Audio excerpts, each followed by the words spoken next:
se conectan a Diálogo Abierto. Hoy estamos ya casi al finalizar de la semana, en fin, estamos en la mitad en verdad. Hoy tenemos un programa interesante, como siempre vamos a discutir de temas de contexto, nos vamos a enlazar con el Congreso en breve, pero también vamos a hablar de conflictos sociales y de qué manera se pueden de alguna manera resolver de manera más racional. A propósito de que hoy día se ha aprobado en el Congreso un proyecto de ley que les permite a los serenos utilizar medios de defensa, así es como ahora se les está llamando a las armas no letales. Y finalmente vamos a hablar de las casas de apuesta digital. Los últimos días estamos hablando mucho de tecnología, aplicaciones de taxis, aplicaciones vinculadas a monedas y préstamos digitales. Bueno, hoy le toca a las casas de apuestas digitales, a estos medios que últimamente se han vuelto tan populares. ¿Qué está pasando con ellos? ¿Tributan o no tributan? ¿Cómo afectan en verdad al comercio y a la economía del Perú? Vamos a hablar al respecto hoy también. Y sin más dilación vamos a ver cuáles son los eventos que les proponemos como noticias. A ver, vamos a ver a modo de un tuit cuál es la primera que tenemos. A ver, tenemos allí, la primera está vinculada con el Diario Oficial del Peruano, como había indicado. El día de hoy se ha aprobado este proyecto que permite o autoriza a los miembros de los serenazgos, del serenazgo en todo caso, el uso de las llamadas armas no letales, pero que ahora en la modificación que se hizo se denomina medios de defensa. ¿Esto qué quiere decir? Que los serenos van a poder utilizar grilletes, elementos que obviamente permitan reducir a personas que están cometiendo delitos o eventualmente a delincuentes. Fue bastante cuestionado este asunto, pero parece que con esta solución meramente nominal se está dando pase a esta situación. Esto obviamente responde a la sensación y obviamente también a la realidad de que andamos últimamente muy tocados con el tema de la seguridad ciudadana. Vamos a ver qué tal va al respecto. La siguiente nota, vamos a ver con ella, tiene que ver con la captura que se ha producido hoy día del llamado camarada Carlos. Esto se produjo en Ayacucho. Se trata de un miembro vinculado pues, a movimientos terroristas que además lideró una emboscada en contra de las fuerzas del orden, ¿no? A esta persona obviamente tiene mucha experiencia en esta situación y es una baja que es relevante anotar. La siguiente nota, vamos a verla, está relacionada con una noticia que es importante y algo hemos comentado aquí cuando hemos hecho los análisis vinculados a los temas macroeconómicos, y es que el sol peruano se está convirtiendo, al decir de Melvin Escudero, este es un analista de temas económicos, en el nuevo dólar en la región. Claro, evidentemente la devaluación de las otras monedas en la región, en Chile, en Bolivia, en Colombia, es evidente. Esto porque la inflación está golpeando de manera muy acelerada a esas economías, a diferencia de lo que pasa en el Perú, a un punto que, por ejemplo, en Argentina muchas personas están empezando a ahorrar en soles y no en dólares. Así que eso es un elemento de orgullo y habla de que obviamente algo se está haciendo bien, al menos en el Banco Central de Reserva, para esta situación. Y la última nota, vamos a ver con esta, a ver, ¿qué es lo que nos dice? Es que, buena noticia también, algo positivo para los que les gusta comer rico, sobre todo al sur del Perú, nos vamos a ir a Tacna. Se ha definido que dentro de los 50 platos más exquisitos cuando se hace turismo gastronómico, es el caso del Perú. El Perú es uno de estos destinos. El picante a la tacneña está dentro de esa selecta lista de platos especiales, así que muy bien por eso. Un saludo desde aquí también a la gente de Tacna y a disfrutar de un picante a la tacneña cuando se pueda. Y con esto damos por empezado el programa. Bienvenidos.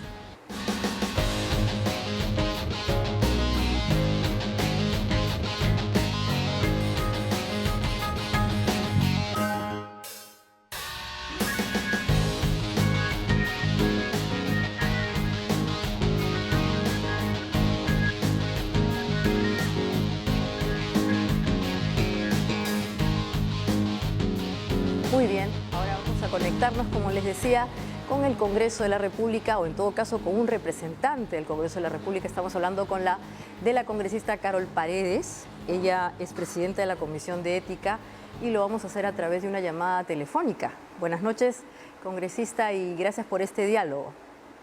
¿Cómo está? Muy buenas noches. Muy buenas noches. Bueno, en verdad el tema que nos convoca y con el cual quisiéramos iniciar este diálogo es conocer su opinión sobre lo que está pasando con esta denominada situación o actividad que de alguna manera afecta a muchos congresistas, el asunto de los mochasueldos. hay la percepción congresista de que se está discriminando las acciones y mientras que a unos se los está acusando, a otros se los estaría blindando. ¿Cuál es su opinión al respecto? ¿Hay un trato diferenciado o a todos se los está evaluando de igual manera?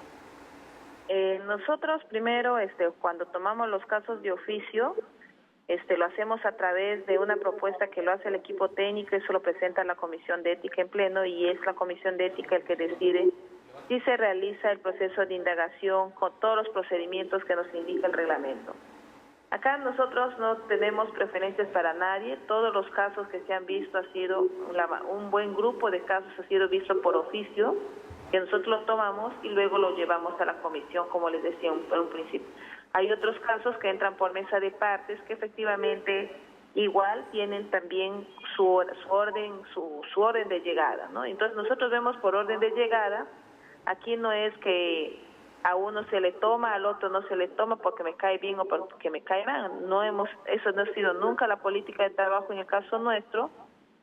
Y luego la percepción que puedan tener las personas respecto al blindaje, yo sí creo que ahí también hay que hacer una discriminación, ¿no? Hay algunos que efectivamente votan en contra de la propuesta que nosotros llevamos y hay otros que votan a favor, que es pues una minoría, ¿no? Pero igual hay que respetar las decisiones que toman los congresistas porque al final son los votos que deciden frente a las propuestas que nosotros realizamos.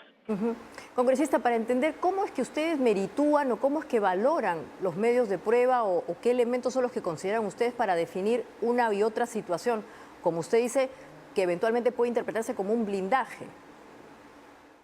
Efectivamente, nosotros, no te olvides que en la Comisión de Ética, nosotros evaluamos las conductas éticas, que muchas veces se confunden, como no hay pruebas, es muy subjetivo, y ahí dicen, como no hay estas cosas, entonces eso deberían, porque todos se piden pruebas, y efectivamente, pues en las conductas éticas tú no vas a tener pruebas en la que tú puedas tocar, lo que tú puedas mirar, y ahí hay que tener mucho cuidado justamente en las valoraciones. Las valoraciones que nosotros hacemos es justamente teniendo en cuenta esos principios y valores y esas conductas que a las personas nos hace pues que nos respeten o simplemente que denigren de nosotros. En este caso nosotros también estamos buscando el respeto a la institución, fortalecer la institucionalidad, no es debilitarla y cuidar sobre todo que no se esté hablando como se habla del Congreso, ¿no? Y en eso tenemos enorme responsabilidad todos nosotros que somos parte de esta institución.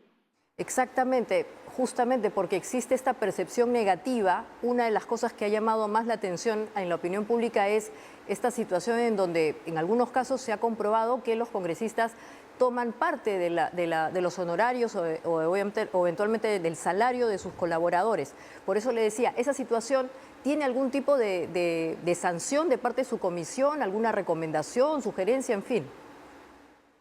Bueno, ustedes han visto ya dos casos que ya hemos hecho prácticamente el informe final, que es la congresista Heidi Juárez y la congresista Magali Ruiz. La sanción que nosotros hemos puesto de 120 días, luego a partir de una cuestión previa eso se bajó a 30 días y una amonestación por escrito.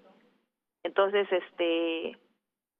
esas son las valoraciones que tienen los integrantes de la Comisión de Ética, ¿no? O sea, y ahí también nosotros, como parte de la misma comisión, tenemos que aceptar las propuestas que hace la otra parte, ¿no? O sea, nosotros ahí cumplimos con nuestro trabajo, respetamos el debido proceso, presentamos las propuestas y esas propuestas son debatidas a través de la Comisión de Ética y al final la Comisión de Ética a través de su voto es el que tiene la última palabra.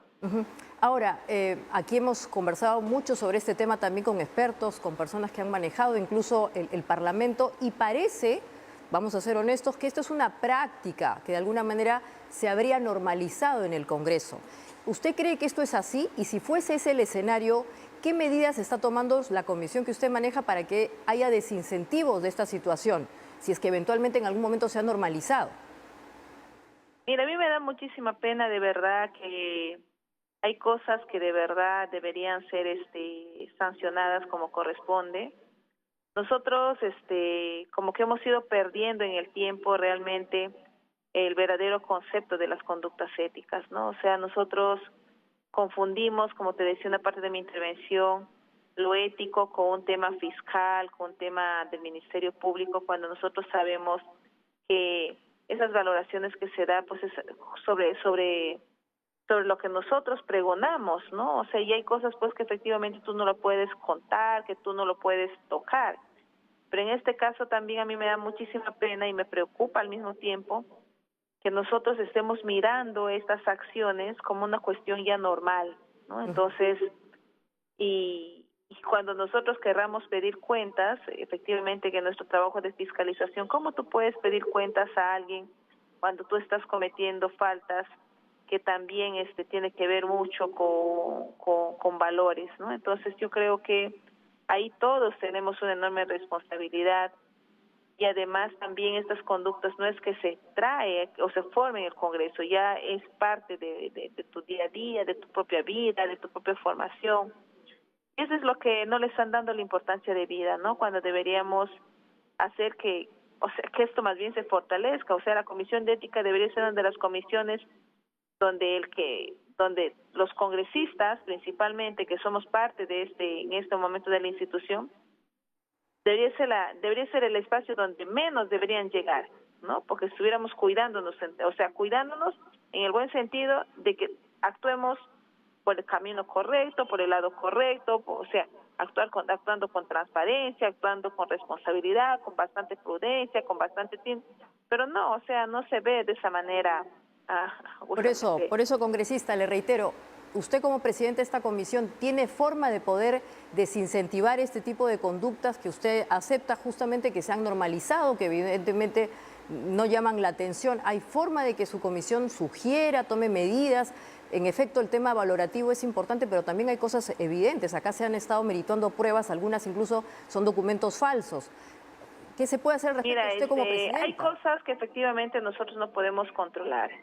Cada uno es responsable de sus propios actos, de sus propias acciones. O sea, acá lo que tenemos que hacer, y además yo no me canso de decirles que les invoco que actuemos con responsabilidad y además reflexionemos sobre el rol que tenemos, pero nosotros no podemos ir más allá. Nosotros como parte del equipo técnico hemos, como dicen, trabajando el reglamento, esperamos de verdad terminar lo que nosotros hemos empezado, pero de todas maneras nosotros consideramos que estas cosas dependen directamente de la persona, ¿no? Y que no veamos estas cosas con normalidad, como de repente se está intentando, de repente yo estoy equivocada, pero yo lo que percibo es que estamos viendo esto con normalidad. Y en el caso de la congresista Rosario Torres, que eventualmente habría incurrido en un delito, Rocío Torres, ahí, ¿cuál es la opinión suya? Porque ahí han presentado documentos falsos. ¿Cómo es que se ha valorado eso? Eso es una situación que obviamente corresponde a un delito. Yo no voy a adelantar ninguna opinión respecto a este caso de la congresista Rocío Torres, porque nosotros estamos trabajando el caso. Entonces, no sería responsable de mi parte ya ir diciendo esto es así, ¿no? Simplemente tenemos que esperar el trabajo que nosotros estamos desarrollando y en su momento nosotros le presentaremos a la comisión como corresponde. Por otro lado, congresista, para ir a un tema más actual, ¿cuál es su opinión sobre la bicameralidad? ¿A usted le parece que esto va a colaborar a mejorar la percepción tan negativa que hay respecto del Parlamento de parte de la ciudadanía? Yo sí creo que acá todos tenemos también nuevamente responsabilidad, ¿no? Nosotros tenemos que hacerle entender a la ciudadanía la importancia de la bicameralidad, y yo estoy a favor de la bicameralidad, ¿no? Porque eso permitiría tener un trabajo mucho más reflexivo respecto a las propuestas de ley, y además somos uno de los pocos países que tenemos una sola cámara, ¿no? O sea, todos los demás países, a excepción de Ecuador y nosotros, tenemos una sola, y después el resto todos tienen bicameralidad. Y además eso también permitiría no solamente tener un trabajo con mayor análisis y reflexión sobre las leyes, sino también permitiría también un nivel de participación mucho más abierto, justamente a nivel de país, a nivel de regiones, y eso también permite tener una mayor claridad sobre qué pues estamos legislando, ¿no? O sea, estamos legislando a favor de esas demandas y necesidades que tiene la población, o solamente estamos haciendo que el Ejecutivo mire a las regiones a través de propuestas declarativas? O sea, ¿qué es lo que buscamos realmente como parte de nuestra función también legislativa? Yo creo que ahí tenemos que ir trabajando varios temas. Yo sí estoy a favor efectivamente de la bicameralidad. ¿Y no cree usted que tendría que también elevarse los requisitos para de alguna manera mejorar la calidad? Porque tal como hoy día existe esta situación, digamos que tenemos una suerte de conflicto, ¿no? Hay que permitir que más peruanos puedan ingresar al Parlamento con algunas reglas específicas, pero eso también implica que al ser tan democráticos se ingresen personas sin la calidad adecuada. ¿Cómo mejorar esa situación, congresista? Bueno, ahí nosotros tenemos tres cosas que se tiene que ser conscientes y también responsables. Primero, que todo peruano tiene derecho a participar de espacios políticos a nivel de país. Eso no lo digo yo, eso lo dice la Constitución. El segundo espacio es que los partidos políticos, y ahí se tiene que hacer una reforma realmente responsable a nivel de partidos políticos, es que hagan un buen filtro de sus representantes. Y lo tercero, que también tiene que haber una corresponsabilidad de la ciudadanía. Qué fácil es decir, este Congreso no me representa, pero ¿quiénes eligen a los representantes del Congreso? La ciudadanía. Tienen que saber y por qué y para qué lo eligen, o sea, cuáles son sus antecedentes.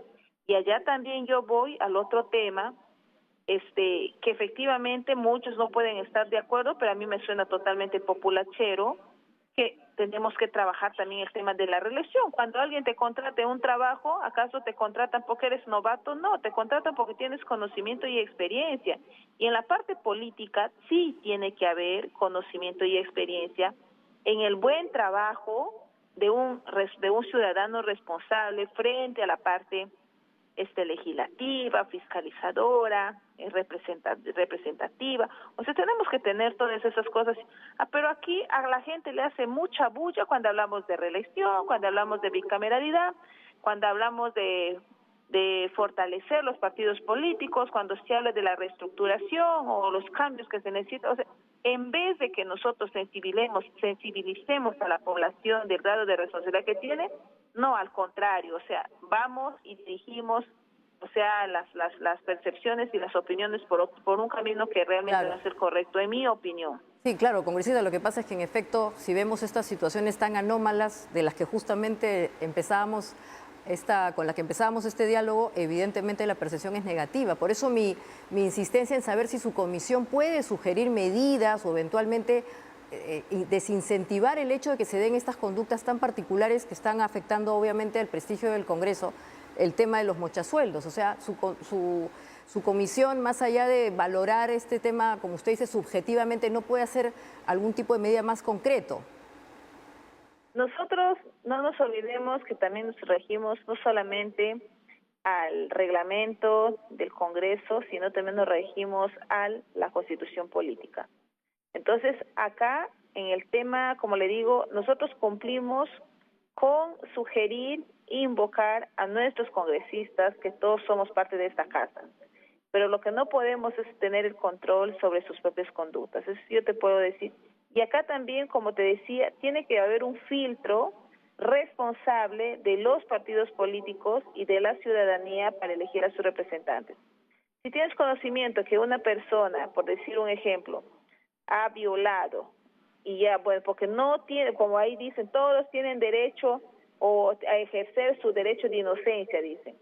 Pero basta que ya haya un antecedente o un precedente o alguna bulla por ahí, deberíamos preocuparnos todo por qué se habla así de esta gente, ¿no?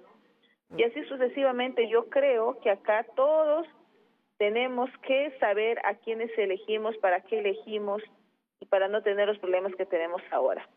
Congresista, hay un sistema que se llama el uso de listas negras. Esto se usa mucho en algunos medios y sobre todo en autoridades en el exterior para comunicar a la opinión pública cuando una persona no está apta o ha caído en situaciones delictivas. Tal vez su comisión eventualmente podría abrir esa lista negra para que todos los ciudadanos sepamos qué congresistas han pasado por su comisión o eventualmente han terminado siendo sancionados. Eso nos ayudaría muchísimo.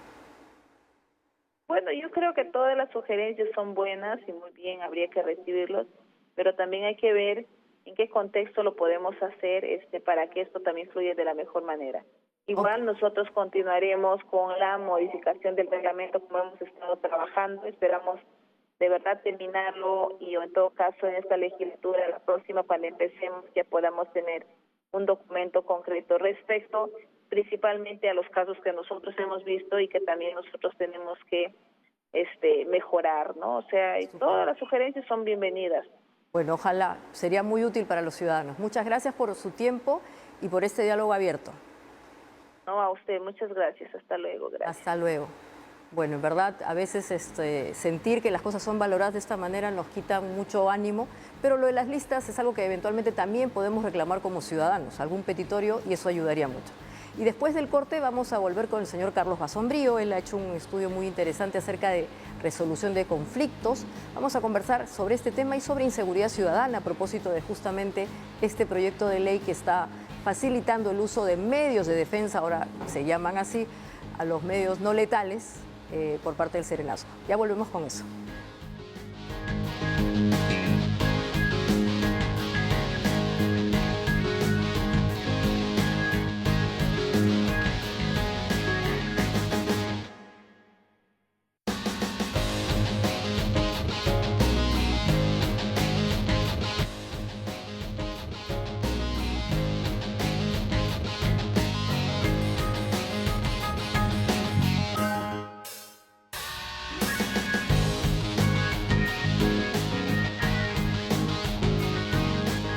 Muy bien, ya estamos de vuelta. Gracias por estar con nosotros en Diálogo Abierto. Ahora vamos a hablar de seguridad ciudadana, resolución de conflictos, y para eso hemos convocado al exministro del Interior, Carlos Basombrío, que está con nosotros en el estudio. Muchas gracias, Carlos, por estar con nosotros. Un gusto estar en tu programa. Bueno, queríamos empezar con una situación que se ha dado hoy día, y es que se ha aprobado este proyecto de ley que permite a los serenos, al serenazgo, utilizar, ya no le llaman medios no letales, sino medios de defensa como gas pimienta, grilletes y todos estos elementos que entendemos pueden reducir a personas que están en flagrancia y así de alguna manera controlar la inseguridad. ¿Qué opinas al respecto? A ver, tengo sentimientos encontrados, ¿ya? En primer lugar, creo que el rol de los serenos es un rol, o ha sido, o debería ser, un rol muy de prevención por su presencia sobre hechos menores, ¿no? Incidentes en una familia que están gritando, una fiesta que continúa, algún incidente, no sé, borrachos, etcétera, etcétera. Y de alguna manera ha ido derivando en una especie de policía desarmada, ¿no? Y para compensar eso han tenido policías en sus vehículos, en muchos vehículos, para poder tener las funciones de policía. Las funciones de policía que son exclusivamente de policía, en este caso son detener y usar armas letales, ¿no? De los policías que están ahí. Ante el incremento de la violencia en las ciudades y los hechos cada vez más violentos, los alcaldes comienzan a decir, bueno, si enfrentan delitos cada vez más violentos, por lo menos que vayan con armas que los protejan, digamos. Tiene cierto sentido el planteamiento, pero también tiene algunas dificultades, porque si hablamos de crimen violento en la ciudad, estamos hablando no de delincuentes que van a venir con gas pimienta, sino con pistolas. Claro. Y le tiras gas pimienta y ahí quedaste, te matan. Entonces, entrar a esa dinámica de que los serenos vayan a enfrentar el crimen violento en las ciudades por, digamos, ausencia de la policía, es bien peligroso para los propios serenos, y no creo que estén creando un mecanismo para defender a los serenos, sino se van a poner mucho más en riesgo. O sea, a mí me parece que la lucha contra el delito violento no debe estar a cargo de los serenos, porque no tienen ni la preparación, ni las herramientas, ni las atribuciones para poder actuar frente a ello. A mí me parece que el desafío principal, por tanto, es fortalecer a la policía para esa función y hacer esos mix serenos policías que ayudan a una mayor presencia policial con ellos en las ciudades, ¿no? Claro, porque tal como ahora se califica son medios de defensa y como bien dices, serían utilizados por los serenazgos o los serenos para protegerse, pero para reducir a alguien que esté en Pero plena... imagínense el escenario, lo más típico que vemos hoy todos los días en los canales de televisión, los dos en moto que se bajan y le ponen pistola a una persona para arrancharle un celular. ¿Qué va a ir un sereno? ¿Con gas pimienta? Claro. Ahí quedó, ¿no? Entonces hay que ser un poco conscientes del tipo de normas que se aprueban, si van a cumplir un rol positivo o no. Si tú me dices que van a tener chalecos antibalas, me parece bien. Lo de los grilletes también es una cosa bien discutible, porque ellos no detienen, no tienen capacidad de detención. Claro. Entonces también ahí hay un tema.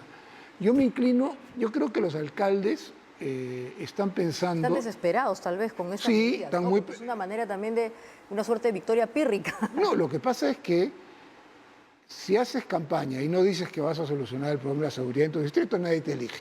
Y a la hora que llegas sabes perfectamente que no vas a poder hacer mucho o casi nada, porque el problema es muy grave y está principalmente en manos de la policía, ¿no? Entonces, ahí creo que en algunos distritos acomodados de la ciudad, además están planteando la creación de policía, crear una policía. Especial. O sea, policía, así como hay en otros países del mundo, donde no hay una sola policía nacional, sino hay policías regionales, distritales. Estados Unidos, por ejemplo, por mencionar un lugar, policías locales que tienen derecho a detener, que tienen... Eso, claro, puede funcionar muy bien en Miraflores, eventualmente en San Isidro, pero ¿qué pasa con los distritos un poco más alejados, los distritos pobres de otras ciudades, donde hay incluso conflictos interdistritales? Eso se puede terminar convirtiendo en una cabollada al servicio de un alcalde, como es el caso en México, por ejemplo. Esas policías municipales han sido la principal fuente de penetración del narcotráfico y de la corrupción en México. Entonces creo que hay que pensar bien las decisiones que se toman y los efectos colaterales que pueden tener. Vamos a ver qué pasa. Yo me inclino a pensar que muy pocos alcaldes van a usar esos métodos. Sobre todo los que pueden hacer daño físico a otros, porque en una de esas las armas no letales pueden ser letales. Y terminan sobrepasando lo que puede...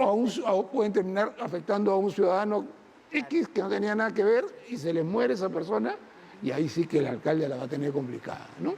Hablemos de este informe que has desarrollado a solicitud de IPAE. Ahí se hacen hallazgos interesantes. ¿Cuáles son esos hallazgos? A ver, este es otro tema, cambiamos de canal, y es el tema del manejo de los conflictos sociales en el Perú y políticos, ¿no? El Perú tiene, como muchos países, pero tenemos muchos conflictos que se salen, digamos, del cauce formal para su solución. Muchos sí terminan en el cauce formal, pero muchos que terminan en hechos de violencia para tratar de presionar de una u otra manera una solución.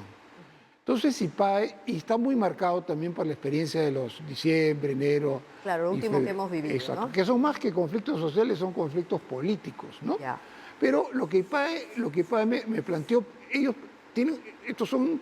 Pero no es solo sobre la preocupación de los empresarios, sino son propuestas desde este grupo empresarial IPAE hacia la ciudadanía, para ver el tema de todos. ¿Cuál es la diferencia entre conflictos sociales y políticos para empezar? Porque a ver, los conflictos sociales son conflictos reivindicativos, digamos, los más clásicos, históricamente las huelgas por mejores salariales, pero eso ha quedado un poco de lado, y es, por ejemplo, reclamos de comunidades campesinas frente a una minera que contamina o parece que contamina, o la carretera que pasa muchos camiones, o la tierra que ellos consideran que se vendió muy bajo precio, etcétera, y se generan conflictos. Eso es muy frecuente en el Perú, y muy frecuente que terminen en situaciones complicadas, de violencia relativa o cada vez mayor. Entonces ahí se producen fenómenos, y los conflictos políticos, el típico que hemos tenido a raíz de la caída de Castillo y la reacción muy violenta que luego fue respondida también muy violentamente del Estado y que ha generado una crisis política que nos va a acompañar por mucho tiempo. Entonces, ahí lo que se hace es, primero, esa distinción entre conflictos políticos y sociales.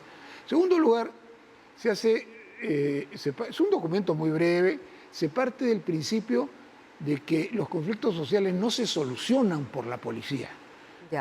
ese no es el lugar de la solución de los conflictos sociales. Es el último ratio, la última medida que, por supuesto, también debe usarse en casos extremos en los cuales no hay otra forma. Ha habido N mesas de prevención, etcétera. Y, bueno, esta carretera tiene 15 días cerrada, se murió una señora en una ambulancia que no podía pasar y los gobiernos tienen que hacer algo. No me refiero en particular a esto. Entonces, lo que se plantea ahí es esta primera afirmación. Los conflictos sociales deben solucionarse antes de que se conviertan en un problema policial. Claro. Y para eso hay institucionalidad estatal. Muchos conflictos se resuelven así. En la PCM hay una serie de instancias dedicadas a eso. Y el punto final es, bueno, ¿y qué pasa cuando tiene que intervenir la policía? Yeah. Entonces ahí hay ideas que se plantean en el documento que vienen, además son protocolos internacionales muy desarrollados en el Perú, que se llama el uso escalonado de la fuerza. Yeah. O sea, uno no usa, los organismos encargados de mantener el orden pueden usar la fuerza hasta la letal, la potencialmente letal, por llamarlo de alguna manera, dependiendo de las circunstancias. La policía tiene categorizados como 9 o 10 tipos de situaciones que empiezan desde el policía que le dice, ya, pues hermano, arrímese, hasta situaciones de extrema gravedad en el que pueden usar sus armas cuando está en riesgo sus vidas o las vidas de personas de inocentes. Entonces, allí, primero, establecer esos protocolos. Segundo, se plantean una serie de recomendaciones. De nuevo, no es que estén en cero en las instituciones policiales, pero se plantean una serie de recomendaciones de temas en el cual se puede mejorar. Uno primero es una mayor capacitación policial en los protocolos que la policía misma tiene. ¿Y estos son protocolos conocidos por la policía? Son leyes, resoluciones y que forman parte de su formación, de su instrucción, de su proceso de capacitación, perfectamente policía.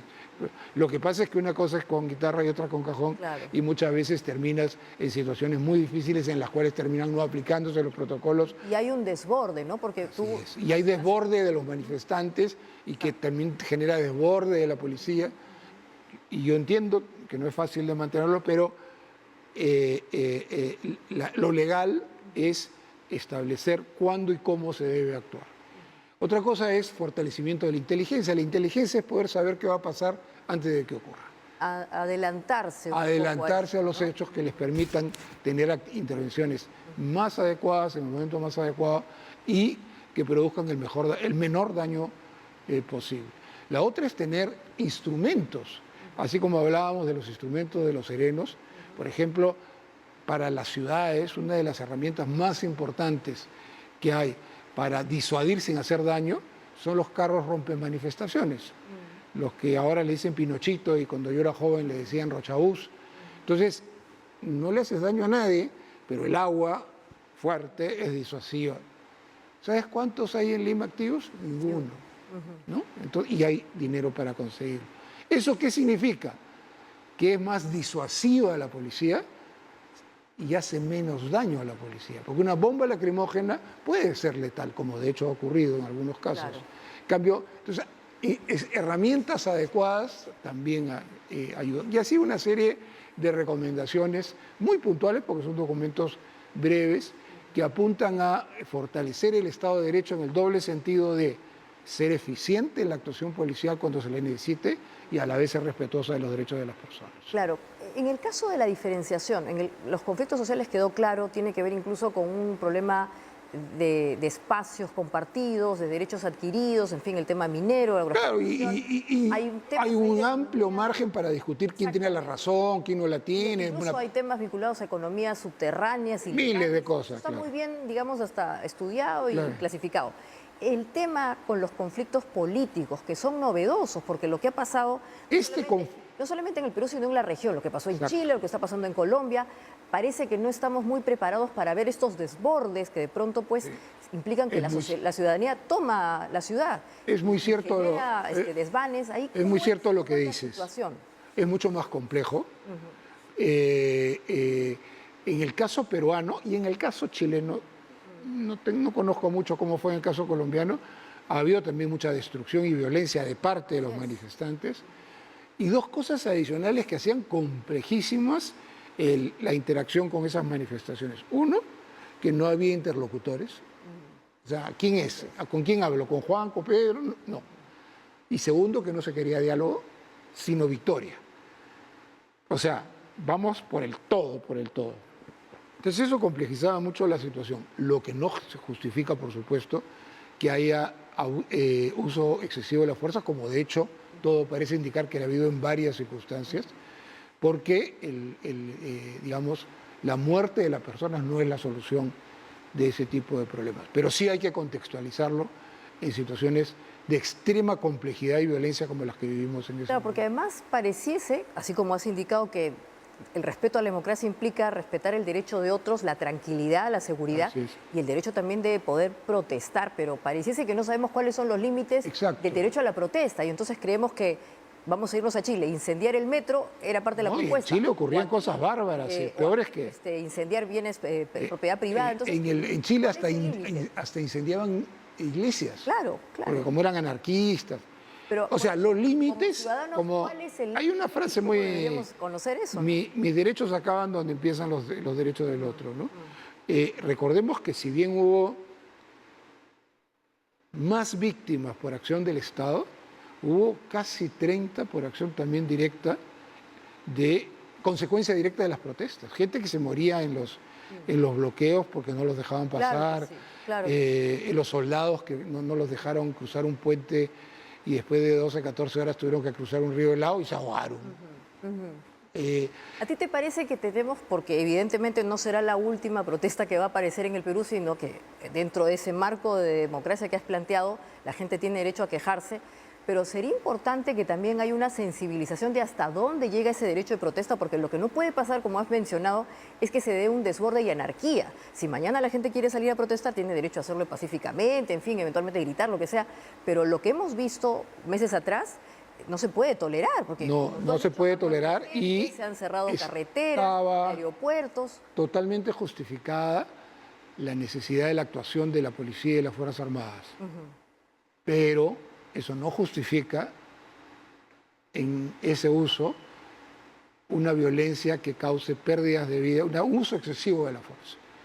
O sea, había muchos casos en que, qué sé yo, un médico, un muchacho joven, médico, atendiendo a un muchacho herido, termina muerto.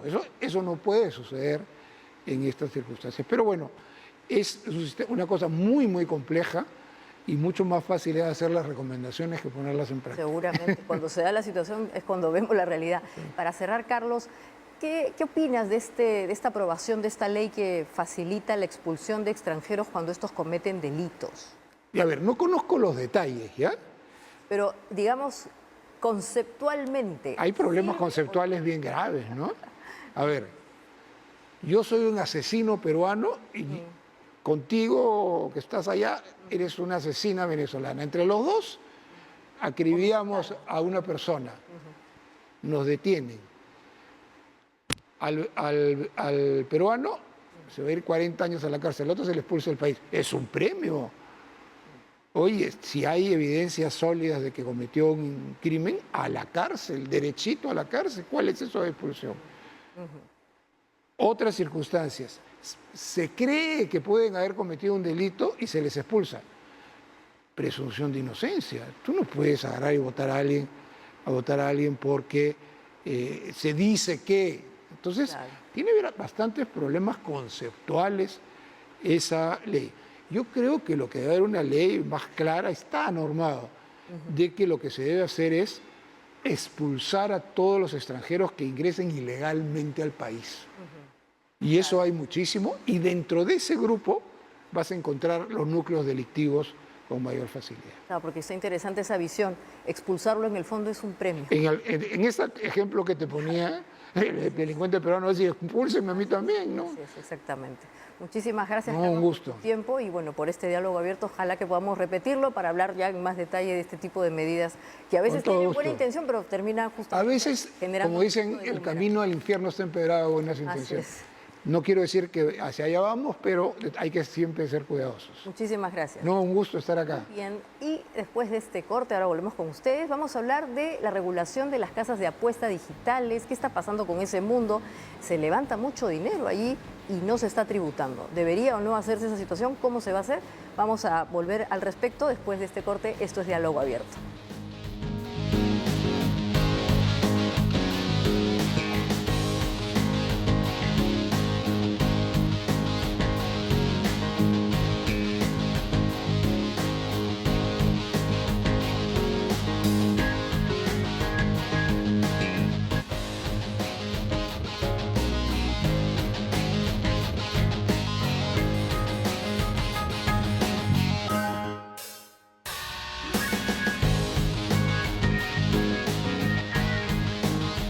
Gracias por estar ahí, ya estamos de vuelta.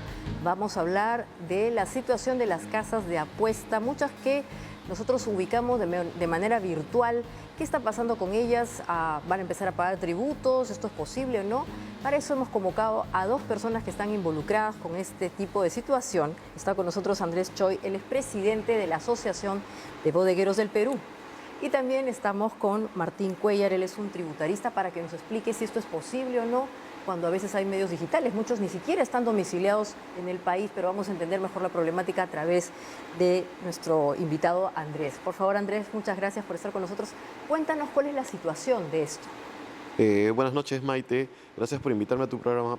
Mira, nosotros en las bodegas siempre tenemos espacios de tinca, donde se manejan juegos de azar.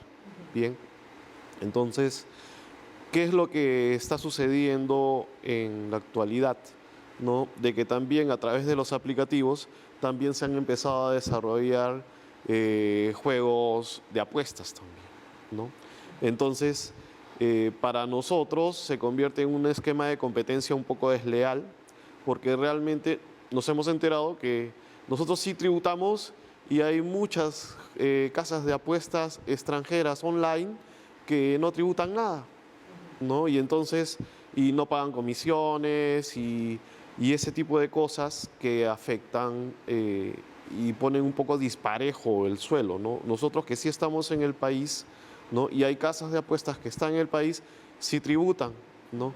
Es más, nosotros, como tenemos punto de venta, también tenemos muchos gastos, ¿no? Como es la luz, el internet de conectividad. Nosotros como personal que expendemos este tipo de cosas, lo que nos ayuda es más en la gestión del tráfico, ¿no?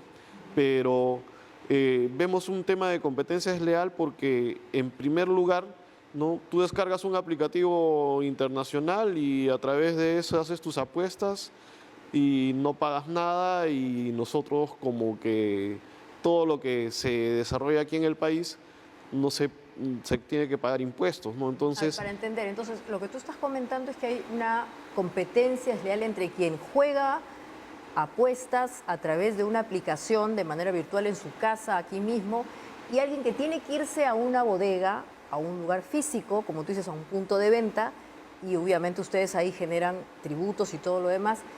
No sé si se percibe igual, pero esa es la situación que implica la competencia desleal. No, te explico. Hay casas de apuestas locales, que justo estaba hablando con el señor tributarista, que tienen un punto de venta aquí en el país, claro, una sucursal. Ellos sí pagan impuestos, ¿ya?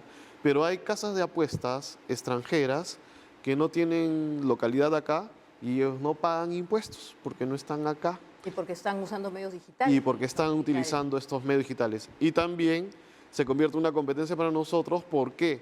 Porque como no tienen localidad, ¿no? Nosotros no podemos competir con ellos, ¿no?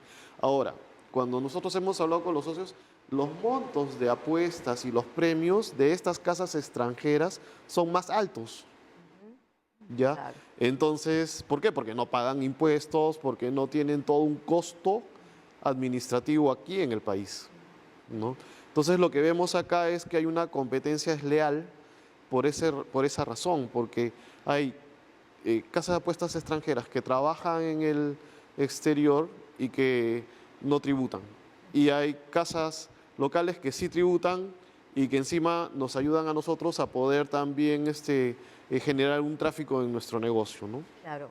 Sin embargo, doctor Cuéllar, se ha empezado la regulación de estas casas de apuestas digitales, ¿no es cierto? ¿Nos podría dar un poco más de de luces al respecto? ¿O cuál es la regulación comparada para ver si se soluciona esta situación? Por supuesto. Bueno, definitivamente la realidad de los emprendedores llamados bodegueros, ¿no? Representados por el señor Choi, es una realidad que tiene una dimensión tributaria, ¿no? Justo conversábamos antes de entrar de que muchos de ellos están en el RUS, seguramente otros están en otro régimen tributario. Y obviamente, desde el punto de vista económico, al país le conviene que ese emprendimiento, que esa persona natural con negocio o esa microempresa llegue a ser una pequeña empresa, luego una mediana empresa y luego una gran empresa.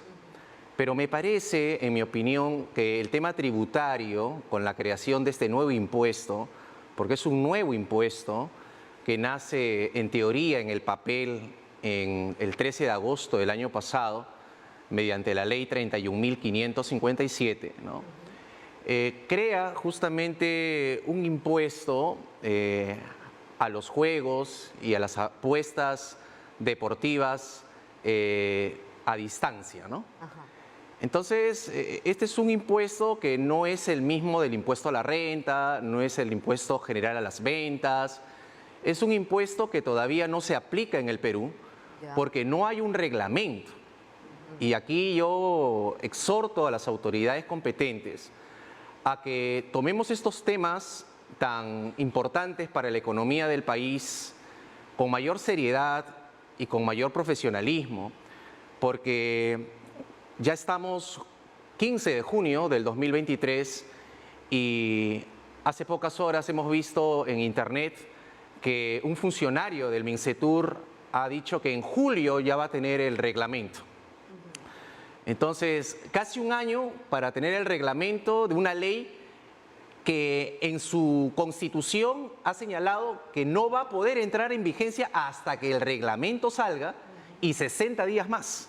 Como suele ser en el Perú, ¿no? Si la ley no se reglamenta es igual que nada. Ahora, en el mundo, ¿cómo se maneja esta situación, doctor? Porque no es el único caso.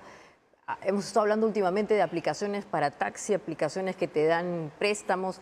Esta es otra situación particular. Estas empresas que no están domiciliadas en el país, algunas incluso están en paraísos fiscales.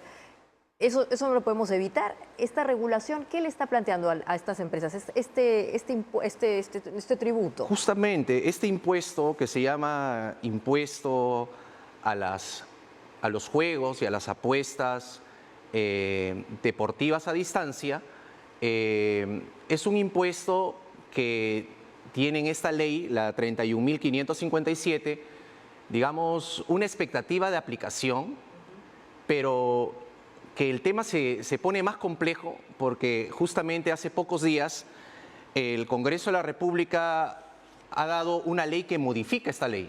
A ver. O sea, prácticamente cuando estaba ya cerca el reglamento o casi cerca de salir publicado por fin, el Congreso dice, no, quiero fortalecer esa ley, quiero mejorar esa ley, quiero hacer definiciones más precisas.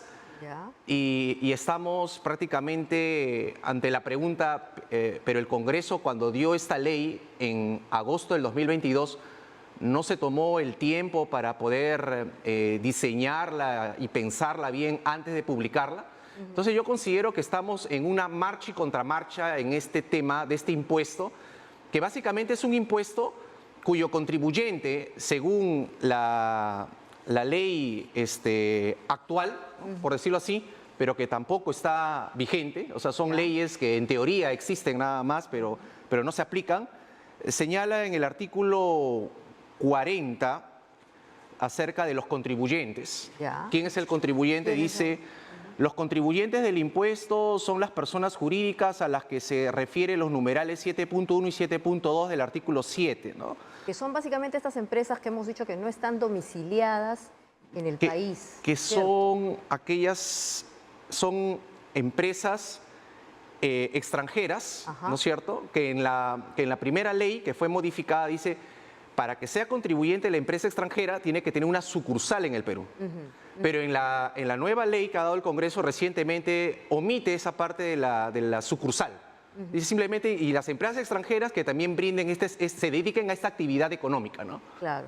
Entonces, como que lo ha ampliado, pero la crítica que yo como abogado tributarista quiero hacer es que se está legislando, no tomándose en consideración la real capacidad de la SUNAT para poder recaudar este impuesto nuevo, que básicamente grava con una tasa o alícuota de 12% sobre la base imponible, que es el ingreso neto mensual a los contribuyentes. Es un impuesto mensual. Ahora, el monto de las transacciones es importante, ¿no es cierto? O sea, estamos hablando de 4.500 millones de soles en ganancias al año que habría percibido este sector. No es poca cosa. ¿Qué ha pasado? ¿Por qué recién hemos despertado de esta situación? Porque estas empresas están aquí ya un buen tiempo. ¿Qué es lo que cuál fue el detonante?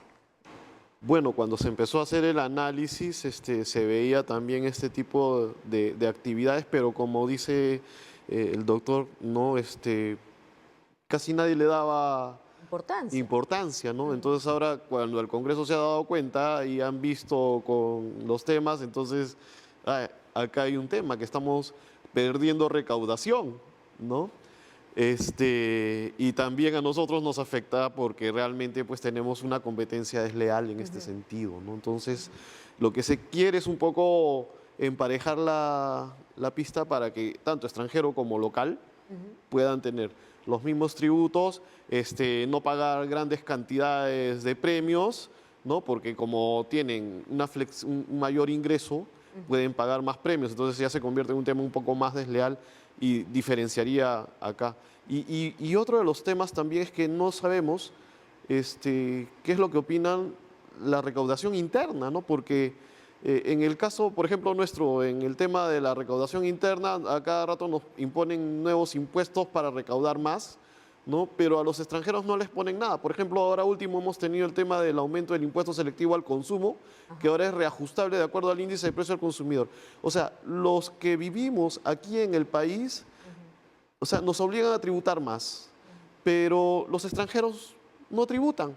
Entonces, en algunos casos, cuando yo participaba en estas mesas, las casas de apuestas locales decían, a mí me convendría mejor irme a un paraíso fiscal, pues, ¿no? Porque para tener los mismos beneficios que tienen las casas de apuestas internacionales. Parece que hubiese una discriminación ahí, doctor, ¿no? Porque el elemento crucial acá es que como no están domiciliados, seguramente no se sabe dónde se produce parte del hecho que se va a tributar, pero aquí la norma ya estableció una claridad, o sea, porque el hecho impositivo, ¿cuándo se genera? Justamente hablando de claridad, en mi opinión, la ley 31.557, con sus errores y omisiones que las tiene, me resulta, digamos, más entendible que la ley que modifica esta ley, ¿no? O sea, la reciente, ¿no?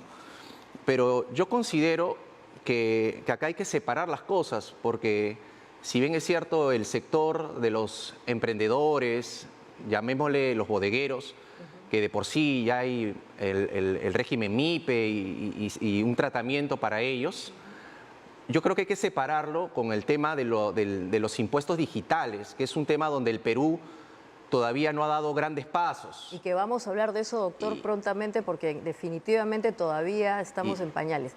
Exactamente, sí, estamos en pañales, estamos empezando recién. Así es, les quiero agradecer mucho por su presencia y con ustedes vamos a cerrar el programa porque en verdad estos temas necesitan más tiempo, los vamos a ver prontamente, pero vamos a ver ahora la imagen del día, con qué vamos a cerrar, que es una colaboración de un tuitero. Ah, no, estamos viendo otra. También es una colaboración de tuitero. Esta es una película que se hizo muy famosa hace unos años atrás, Full Monty.